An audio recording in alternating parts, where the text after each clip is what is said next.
What was supposed to be a normal second half at the World Cup suddenly turned into a weather emergency. France and Iraq had gone into halftime at Lincoln Financial Field in Philadelphia. But when the teams were expected to return, the match did not restart. The players stayed off the pitch. The crowd waited.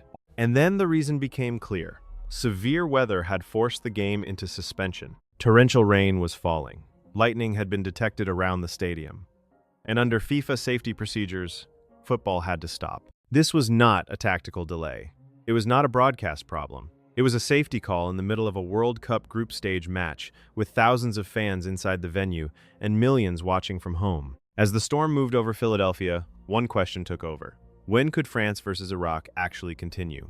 The Group I clash between France and Iraq was taking place at Lincoln Financial Field, one of the major World Cup venues in the United States. But midway through the encounter, conditions changed quickly. At halftime, heavy rain arrived.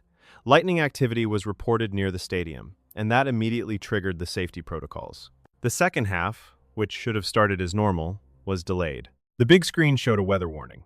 Fans were asked to leave the open stadium bowl and take shelter. That detail mattered, because in the United States, lightning procedures at major sporting events are taken seriously. BBC presenter Kelly Cates told viewers that lightning activity had been detected around the stadium in Philadelphia. The plan was to wait for it to pass, keep everyone safe, and only allow the players back out once the required safe window had been reached. Under FIFA regulations, another lightning strike within 8 miles of the stadium could cause another stoppage. If that happened, the game would be halted for at least 30 minutes and could only resume after the same amount of time had passed without another strike. That meant the match was completely out of the players' hands.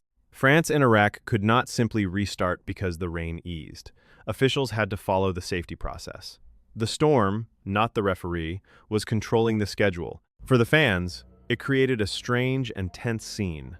They had come to watch football, but suddenly they were watching the sky. For the players, it meant waiting, cooling down, and then needing to warm up again before the second half could finally begin.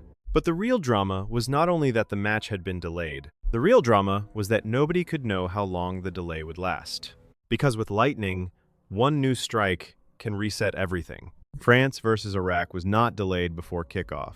It was not stopped before the anthem. It was frozen at halftime, with the second half ready to begin but the pitch unsafe to use. Once lightning became the issue, every minute carried uncertainty. BBC coverage explained that once the lightning activity cleared for a safe period, the players would return, warm up for 15 minutes, and then the second half would get underway. But until that safe period arrived, nobody could guarantee the restart. The rain was dramatic. The lightning was dangerous. And that danger forced a full stadium response.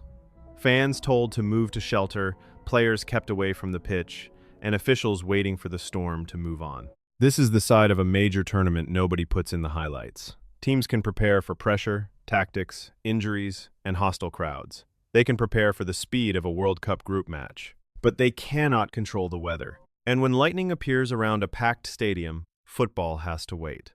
That is why this suspension felt so serious.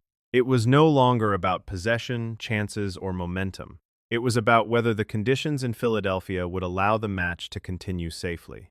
The report also notes that weather had already caused disruption at recent football events in the United States, including last summer's Club World Cup and England's friendly against New Zealand. So when another World Cup match was hit by storm concerns, the same question returned. Could severe weather become a bigger problem for games staged in America?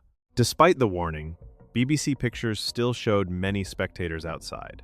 That made the safety message even more important, because fans were being urged to shelter away from exposed areas. In a matter of minutes, a World Cup match had become a live safety operation. So the story from Philadelphia is simple, but dramatic. France and Iraq went into halftime expecting the second half to begin. Instead, torrential rain and lightning forced the World Cup to pause. FIFA protocols took over. The players had to wait. Fans were told to seek shelter, and the restart depended entirely on whether the storm would move away from the stadium. For France and Iraq, this was no longer only about tactics, pressure, or the Group I table.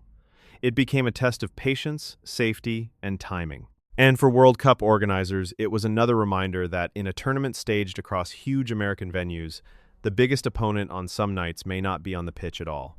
It may be above it. Because when lightning strikes near a World Cup stadium, football stops. And everyone waits.